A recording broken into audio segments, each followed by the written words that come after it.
ভারতের প্রধানমন্ত্রী নরেন্দ্র মোদীর ঐতিহাসিক ইসরায়েল সফর, প্রতিরক্ষা খাতে বড় ধরনের চুক্তি, এর ঠিক 2 দিন পরে ইরানে ইসরায়েল যুক্তরাষ্ট্রের বড় ধরনের যৌথ হামলা।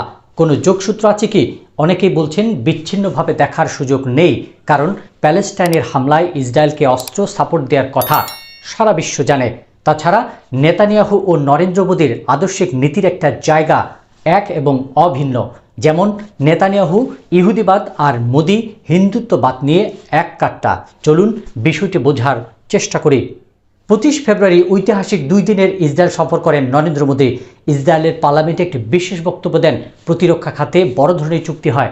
মোদী পরে প্রেস ব্রিফিংয়ে বলেছেন, ইসরায়েল হলো আমাদের পিতার দেশ আর ভারত হলো আমাদের মায়ের দেশ। গাজা ইকুয়াল টু ইরান ইস্যুতে ইসরায়েলের পাশে থাকার ঘোষণা দেন মোদী। এ নিয়ে ব্যাপক তোলপাড় হয়। 2017 সালে তার ইসরায়েল সফর ছিল কোনো ভারতীয় প্রধানমন্ত্রীর প্রথম সফর।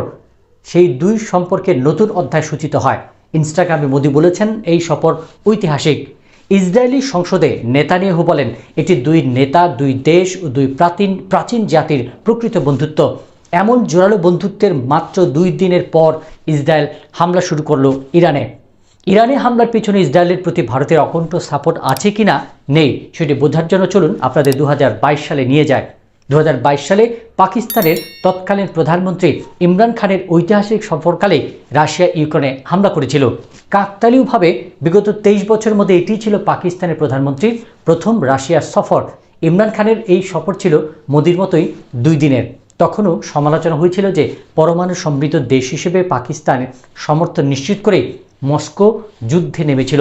কারণ পরে একটি পাকিস্তানের গোয়েন্দা তথ্য ফাঁস হলে সেখানে বলা হয়, ইউক্রেনের সম্ভাব্য রাশিয়া আগ্রাসনের পরিকল্পনার খবর জানিয়ে পাকিস্তান প্রধানমন্ত্রীকে মস্কো সফর না করতে সতর্ক করেছিল যুক্তরাষ্ট্র। কিন্তু ইমরান খানের গোয়েন্দা সংস্থা সেটি প্রত্যাখ্যান করে এবং মিস্টার খান রাশিয়া সফর করেন এবং তার কয়েক ঘন্টার পরে রাশিয়া হামলা শুরু করে ইউক্রেনে। পরে কিভাবে মার্কিন মাস্টার প্ল্যানে ইমরান খান পতন হয়েছিল তা তো আপনারা জেনেছেন। পরিণতিতে এখনও ইমরান খান জেলে। পাকিস্তান সহ বিশ্বের বহু বিশ্লেষক মনে করেন ওই কারণেই ইমরান খানকে ক্ষমতাচ্যুত করা হয়। হতে পারে এবার মধ্যপ্রাচ্যে ইরানের সাথে পূর্ণ যুদ্ধে নামার আগে ভারতের মতো পরমাণু সমৃদ্ধ মিত্রের সাথে আলোচনা করে ইমরানের শক্ত হামলা শুরু করেছে ইসরায়েল এবং যুক্তরাষ্ট্র। কারণ ভৌগোলিকভাবে ভারত ইরানের কাছে, বিশেষ করে চাবাহার বন্দর দিয়ে একেবারেই সরাসরি যুক্ত ইরান ও ভারত। সুতরাং কৌশলগত দিক দিয়ে মধ্যপ্রাচ্যে ইসরায়েলকে সমর্থন দিচ্ছে যুক্তরাষ্ট্রের কাছে ভারতের গুরুত্ব অনেক। কারণ পাকিস্তান আবার শক্তভাবে ইসরায়েল প্যালেস্টাইন 2 রাষ্ট্র গঠন নীতি সমর্থন করে। তাছাড়া পাকিস্তান ইরান সীমান্ত ঘেঁষা মুসলিম দেশ, দীর্ঘদিন প্রতিবেশী দেশ হিসেবে সংস্কৃতি, ব্যবসা, বাণিজ্য করে চলছে। তাছাড়া পাকিস্তানের বালুচিস্তানে বিদ্রোহী দমনে পাকিস্তানকে সহায়তা করে ইরান। নিশ্চয়ই পাকিস্তানের কাছ থেকে ইরানের বিরুদ্ধে সহায়তা পাবে না ইসরায়েল। এই কারণে অপশন হচ্ছে ভারত।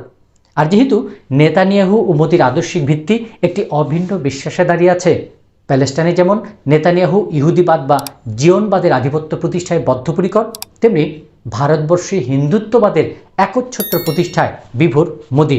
ইসরায়েল যেমন ফিলিস্তিনের দমনপীড়ন চালাচ্ছে, মোদির ক্ষেত্রে অনেক বৈষম্যের অভিযোগ আছে ভারতেও মুসলিম সহ দক্ষিণ পূর্বাঞ্চলের সংখ্যালঘুদের বিরুদ্ধে কাঠামোগত, অর্থনৈতিক ও সামাজিক বৈষম্য স্পষ্ট।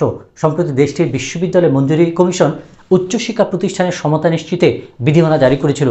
সুপ্রিম কোর্ট চাপের পর দলিত শিক্ষার্থীদের হয়রানি, বৈষম্য ঠেকাতে এই উদ্যোগ নেওয়া হয়, কিন্তু পরে সেটা আবার বাতিলও হয়ে যায়। 2019 সালে কাশ্মীরের বিশেষ স্বায়ত্তশাসনের অধিকার কেড়ে নেওয়া হয়। আল জাজিরা সহ বিভিন্ন গণমাধ্যমের তথ্য বলছে, ভারত কাশ্মীরে গাজার নীতি বাস্তবায়ন করতে চায়।